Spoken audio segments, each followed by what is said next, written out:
اللہ کریم نے قرآن مجید میں فرمایا ہے کہ لَقَدْ مَنَّ اللَّهُ عَلَى الْمُؤْمِنِينَ إِذْ بَعَثَ فِيهِمْ رَسُولًا، فرمایا تحقیق اللہ نے مومنوں پر احسان فرمایا ہے کہ انہیں اپنا رسول عطا فرمایا ہے۔ اس کا صرف ترجمہ کبھی بندے کی سمجھ میں آ جائے نا تو سارا میلاد اس کی سمجھ میں آ جاتا ہے۔ صرف اس آیت کا آسان سادہ ترجمہ اگر سمجھ لیا جائے کہ رب کہتا ہے میں نے احسان کیا تم پر، تمہیں اپنا رسول دے دیا ہے۔ وہ دو عالم کی رحمت ہیں، وہ جہاں چاہتے وہیں رہتے، یہ تو ان کی مہربانی ہے کہ یہ عالم پسند آیا۔ نبی پاک صلی اللہ تعالی علیہ وسلم ہمارے اوپر رب کا سب سے بڑا احسان ہے، اور اللہ تبارک و تعالیٰ نے سسکتی، تڑپتی، بے چین، پریشان، تکلیف میں مبتلا اپنی مخلوق پر رحم فرمایا اور رسول کریم عطا فرمائے۔ نبی پاک صلی اللہ تعالی علیہ وسلم کی تشریف آوری نے ایک ایک ذرے پر احسان کیا، حضور سے ایک ایک نگر، ایک ایک پتا فیضیاب ہوا، لیکن بعض چیزیں ایسی ہیں جنہیں خصوصی طور پر سرکار نے نوازا، بعض معاملات پر خاص کرم نوازی حضور نے فرمائی۔ ایک اہم مسئلہ ہے عقیدے کا مسئلہ۔ جس بندے کا کوئی عقیدہ نہیں نہ ہوتا، کوئی نظریہ نہیں ہوتا، کوئی اس شخص کا خاص مزاج نہیں ہوتا سمجھنے والا، ماننے والا، وہ بندہ بھی بیچارہ کوئی زندگی کا لطف نہیں اٹھا پاتا۔ اس کا کوئی نظریہ ہی نہیں ہے، کوئی سوچ ہی نہیں ہے، کوئی اس کی فکر ہی نہیں ہے اس نے کس طرف جانا ہے۔ عقیدہ نہ ہو بندے کا، یعنی دنیا میں معاذ اللہ کچھ ایسے لوگ پائے جاتے ہیں جو سرے سے اللہ تعالیٰ کوئی نہیں مانتے، زندگی کیسے گزرے گی؟ وہ اپنی توجہات کا قبلہ کسے بنائیں گے؟ اور پھر دنیا میں کچھ لوگ ایسے گزرے جو کئی خداؤں کے قائل، کئی، اور پھر اہل عرب کا تو یہ حال کہ 360 بتوں کے سامنے جھکتے۔ مجھے بتائیے جس بندے کو یہی خبر نہ ہو میرا خالق اور مالک کون ہے، جس کو یہی پتہ نہ ہو کہ میرا رزق کہاں سے آتا ہے، میں نے مانگنا کہاں سے، جسے یہ خبر ہی نہ ہو کہ میری دعاؤں کا رخ کس طرف ہونا چاہیے، اس کی بھی کوئی زندگی ہے؟ نبی پاک علیہ السلام نے سب سے بڑا احسان یہ فرمایا ہے کہ ہمیں عقیدہ توحید سکھایا ہے۔ حضور نے ہمیں ہر جگہ سے چھڑا کے رب کریم کی بارگاہ میں سجدہ کرنے کا حکم دیا ہے۔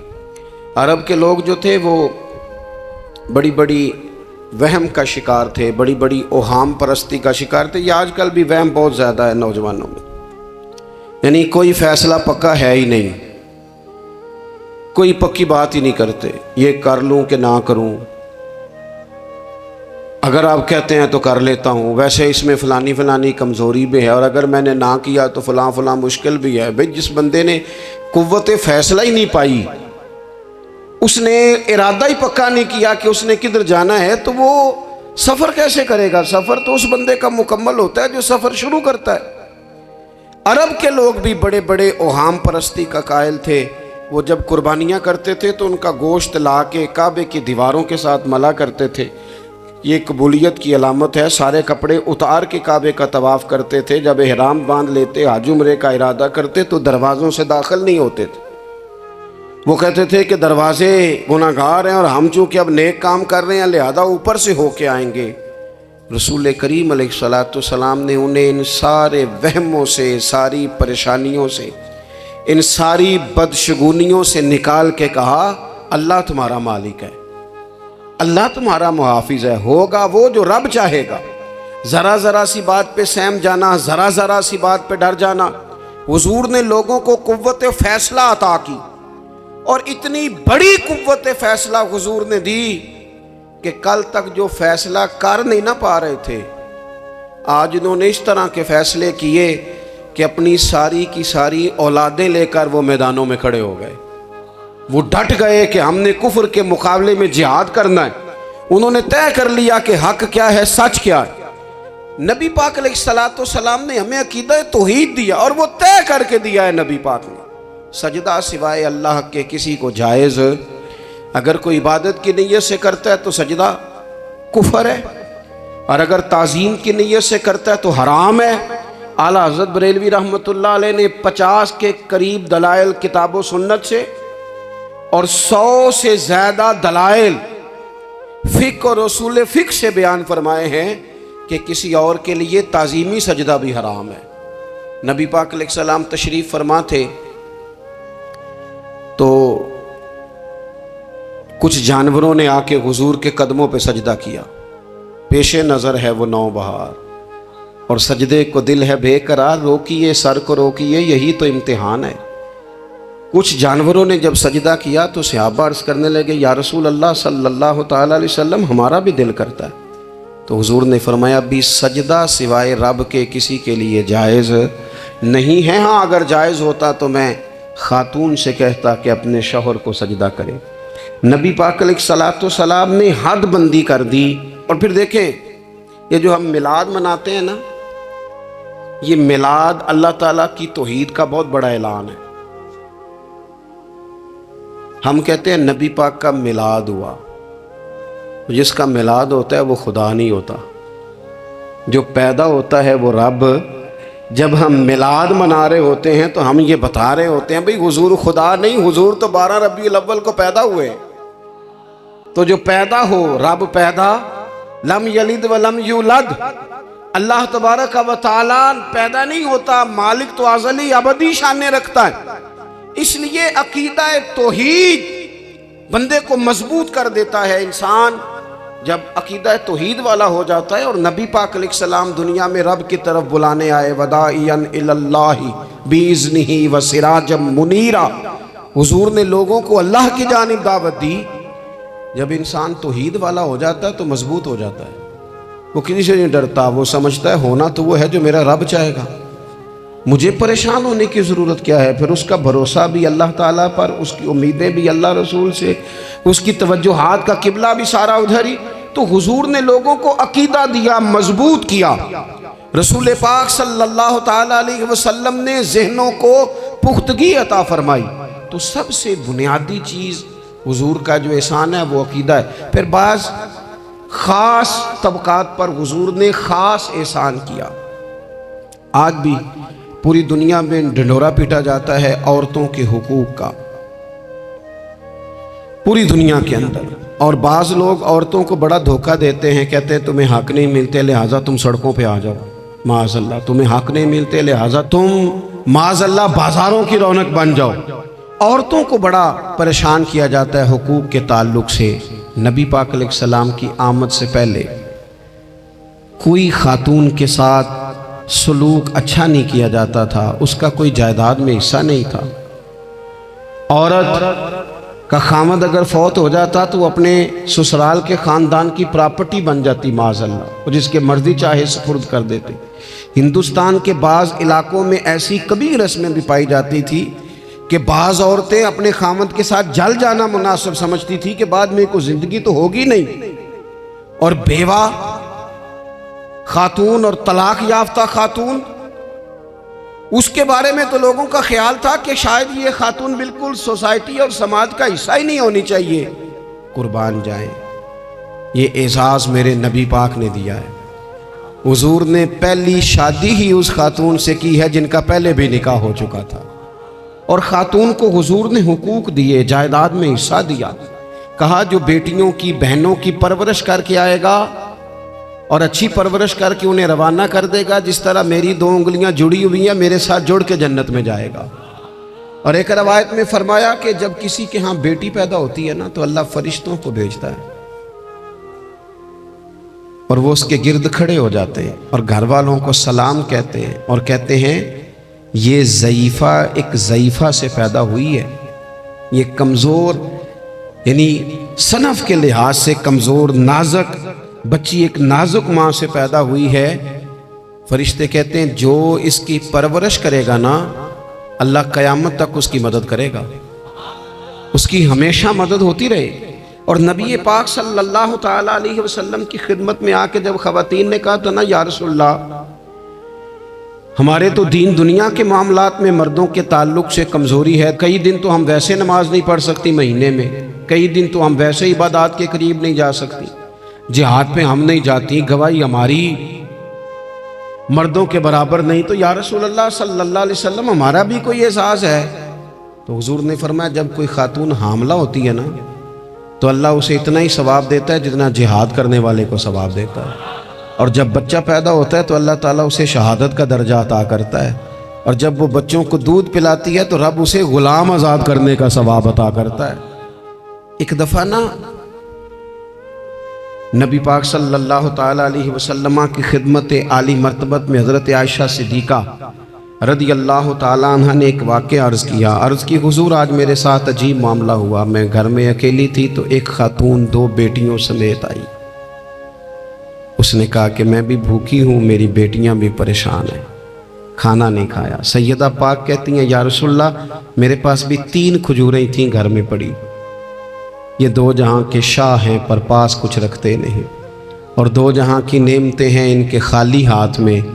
فرماتی ہیں وہ 3 کھجوریں میں نے ان 3 ماں بیٹیوں کو دے دی، ماں نے پہلے ایک کھجور دونوں بیٹیوں کو دی، پھر بچیاں وہ کھجور کھا کے ماں کی طرف دیکھنے لگی، تو جو کھجور ماں کے پاس تھی اماں نے اس کے بھی 2 حصے کر کے بیٹیوں میں بانٹ دیے۔ حضرت عائشہ عرض کرنے لگی یا رسول اللہ میں نے یہ بڑا نرالا رنگ دیکھا ہے، ماں کا اپنے بچوں سے پیار کا انداز۔ تو حضور نے کیا فرمایا؟ نبی پاک علیہ الصلوۃ والسلام فرمانے لگے سن پھر اللہ تعالیٰ نے اس عورت پر جنت کو واجب کر دیا ہے، فرمایا اللہ نے اسے جہنم سے دور کر دیا جو بیٹیوں کے معاملے میں آزمایا گیا، اور جس نے پھر ان کے ساتھ اچھا سلوک کیا۔ اپنا حضور کا عمل یہ تھا کہ حضور کی بڑی صاحبزادی سیدہ زینب رضی اللہ تعالیٰ عنہ، یہ حضور کی سب سے بڑی صاحبزادی ہیں، یہ بخاری میں آپ کو ملے گا کہ ان کی بیٹی جناب امامہ بنت زینب چھوٹی سی عمر تھی، تو جب حضور نماز کے لیے آتے تھے تو نواسی کو اٹھا کے ساتھ لے آتے تھے، اور وہ حضور نماز پڑھتے تھے تو وہ نبی پاک کے کندھوں پہ کھیلتی تھی۔ حضور نے عملاً بیٹیوں سے پیار کرنا سکھایا، بیٹیوں سے محبت کریں، بیٹیوں سے پیار کریں۔ بیٹیاں بڑی خیرخواہ ہوتی ہیں، بیٹیاں ماں باپ کی بڑی وفادار ہوتی ہیں، بیٹیاں بڑا خاص تعلق رکھتی ہیں۔ جوانوں آپ سے بھی کہوں گا بہنوں کی طرف توجہ رکھیں، جو کسی کی بہن آپ کے گھر ہے اس کا بھی خاص احساس کریں، وہ بھی کسی کی بہن ہے، لیکن اپنی بہن کے ساتھ بھی خاص نسبت کا تعلق قائم رکھیں، رشتوں میں اعتدال ہونا چاہیے۔ اس صنف کو نبی پاک علیہ السلام نے خاص کر کے نوازا ہے، اور ہمارا بھی ان کے ساتھ خاص رشتہ ہونا چاہیے۔ اسی طرح کا معاملہ یتیموں کے ساتھ ہے، کمزوروں کے ساتھ ہے۔ دیکھو آج نا ہمارے ہاں کمزوروں، غریبوں، مسکینوں، یتیموں کی مدد تو کی جاتی ہے، لیکن انہیں لوگ اپنے ماحول کا حصہ نہیں بناتے۔ یعنی کبھی گئے تو غریبوں میں آٹا بانٹ آئے، کبھی گئے تو غریبوں میں جا کے کپڑے تقسیم کر آئے، کبھی گئے تو غرباء کو کچھ وقتی طور پر کچھ ضروریات زندگی دے دیں، کبھی عیدیاں بانٹ دیں، کبھی سیلاب زدگان میں چلے گئے۔ غرباء کو کچھ نہ کچھ صدقات تو دے دیے جاتے ہیں، ان پر کچھ خیرات تو کر دیا جاتا ہے، لیکن انہیں سوسائٹی کا ماحول کا حصہ نہیں بنایا جاتا۔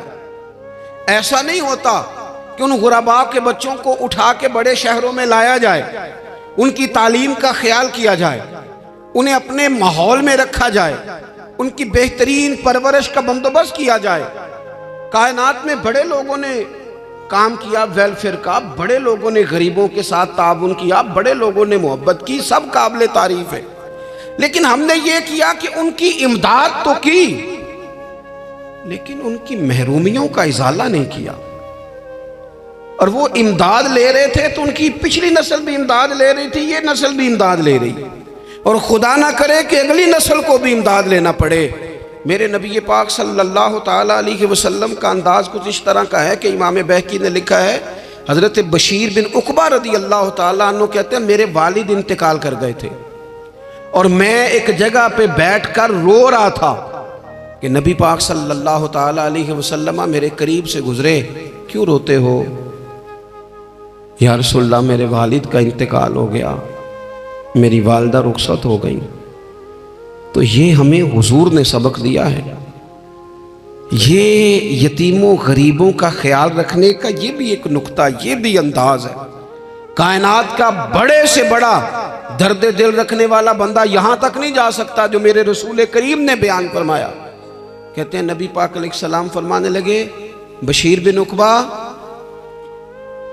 کیا تو اس بات پر راضی نہیں کہ میں تیرا باپ ہوں اور عائشہ تیری ماں ہو؟ آنا تجھے ہم شامل کر لیں اپنے گھرانے میں، آ جانا، مکمل تیرے معاملات کا خیال کیا جائے، تو آ جا۔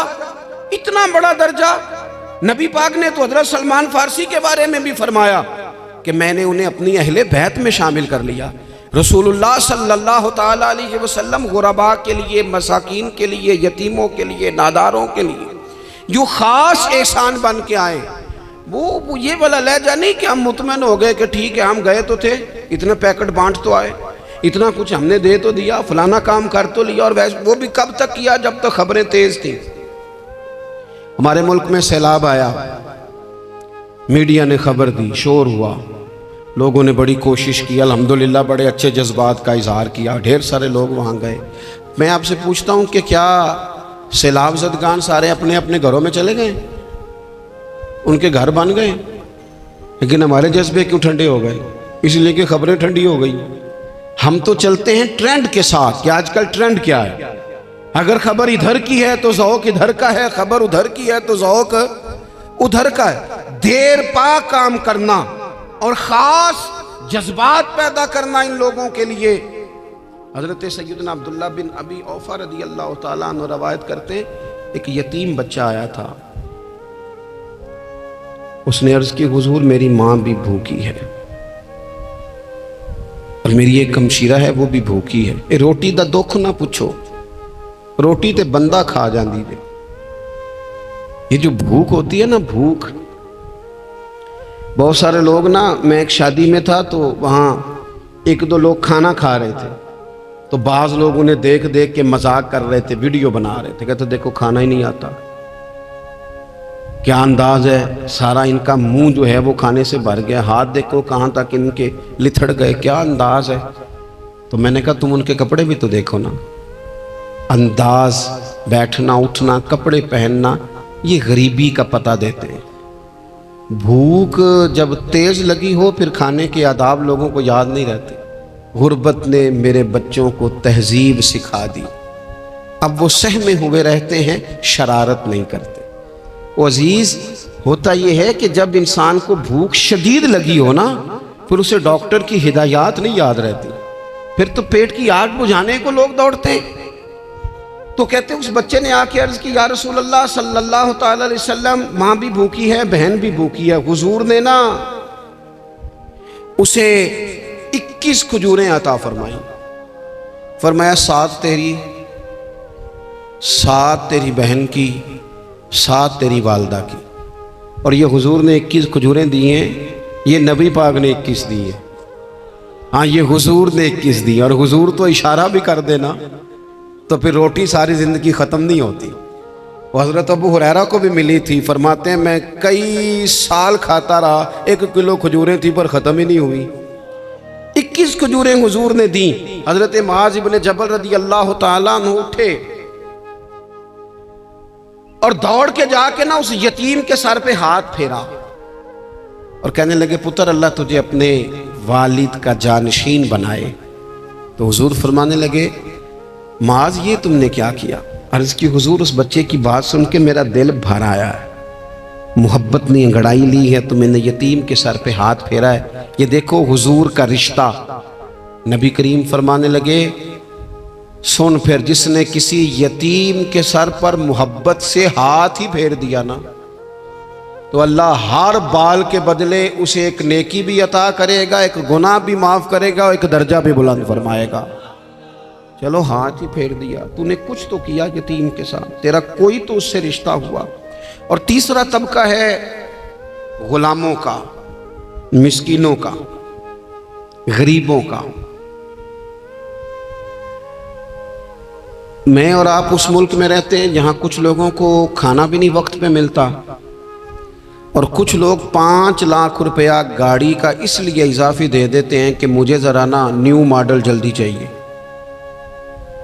یعنی ایک طرف ملک کی حالت یہ ہے کہ بعض لوگوں کے پاس پیسے نہیں ہیں کہ بچوں کی فیس بھر سکیں، لیکن دوسری طرف حال یہ ہے کہ نئے ماڈل کا موبائل اگر مارکیٹ میں آتا ہے تو وہ ختم ہو جاتا ہے، ملتا ہی نہیں، وہ شارٹ ہو جاتا ہے۔ کچھ لوگوں نے اس طرح کیا ہے کہ انہوں نے یہ سمجھا ہے کہ دولت شاید موج کرنے کے لیے ہمیں دی گئی ہے، ہم طرح طرح کے کھانے کھائیں، طرح طرح سے چیزیں اوڑیں، طرح طرح کے معاملات کریں، انہوں نے یہ طے کر لیا ہے۔ اس کا نقصان کیا ہوا ہے؟ اس کا نقصان یہ ہوا ہے کہ کچھ لوگ غربت کی سطح سے نیچے آ گئے ہیں بیچارے۔ نبی پاک کا جو احسان ان غریب لوگوں پر ہے، حضور علیہ السلام کے پاس نا حضرت عبداللہ ابن عمر روایت کرتے ہیں اور طبرانی میں موجود ہے، حضور کے پاس نا 10 دینار تھے۔ ہمارے پاس بھی پیسے ہوتے ہیں نا، لیکن وہ کچھ ہوتے ہیں ہمارے کھانا کھانے کے لیے، کچھ ہوتے ہیں آئس کریم کھانے کے لیے، کچھ اس لیے ہوتے ہیں کہ آج میری مرضی دا نہیں پکا، لہٰذا میں نے، ہمارے ایک دوست ہیں وہ کہتے ہیں کہ آج کل یہ ماحول بن گیا ہے کہ بچے اگر کہتے ہیں نا کھانا میری مرضی کا نہیں، تو اماں کہتی ہے جا تو برگر کھا لے۔ کہتے ہیں ہمارے دور میں یوں نہیں ہوتا تھا، اگر ہم کہتے تھے نا کھانا میری مرضی کا نہیں تو پھر ہمیں ڈبل چیز کھانے کو ملتی تھی، ایک مار بھی کھانا پڑتی تھی اور وہ کھانا بھی کھانا پڑتا تھا۔ اور پھر کچھ پیسہ لوگوں نے صرف اس لیے سنبھال کے رکھا ہوا ہے کہ جو اضافی چیزیں ہیں نا، اضافی، میرا ویسے تجربہ نہیں ہے اور نہ میں نے زیادہ گہرائی سے دیکھا ہے، بس مجھے بتایا گیا ہے، اور پتہ نہیں اب بات درست ہے کہ نہیں، مجھے بتایا گیا ہے کہ پہلے لڑکیاں بیوٹی پارلر جاتی تھی، اب سنا لڑکے بھی جاتے ہیں۔ اب خدا جانے یہ بات سچ ہے کہ غلط ہے۔ یہ جو اضافی اخراجات ہیں نا، یہ اگر ہم تھوڑے سمیٹ لیں، یعنی مولا علی شیر خدا کرم اللہ تعالی وجہہ الکریم مزدوری کر کے نکلے تو 2 کلو کھجوریں تھیں، حضور بس فرمانے لگے 1 کلو میرے بچے کھائیں گے اور کلو مدینے کے غریب بچے کھائیں گے، یعنی کل 2 کلو ظاہری طور پر کھجوریں ہیں، اس میں بھی دوسروں کا حصہ۔ ہمارے پاس جو مال آتا ہے اگر تھوڑا سا نا ہم اسے یہ نہ سمجھ لیں کہ میرا ہی حق ہے، کسی کو اس میں سے ایک لقمہ بھی نہیں ملنا چاہیے، اگر ہم تھوڑا سا نا دل کشادہ کریں تو 3 لوگوں کا کھانا 4 بھی کھا سکتے ہیں، 4 کا کھانا 5 بھی کھا سکتے ہیں، 6 کا کھانا 7 کا کھانا 10 بھی کھا سکتے ہیں۔ شرط یہ ہے کہ دل کشادہ ہو، دل دریات سمندروں ڈونگے کون دلاں دیا جانے، تھوڑی سی نا کشادگی پیدا کی جائے۔ حضرت عبداللہ ابن عمر کہتے ہیں نبی کریم علیہ السلام کے پاس نا 10 دینار تھے، ویسے تو کائنات ہی میرے نبی کی مٹھی میں ہے، لیکن ظاہری طور پر 10 دینار تھے۔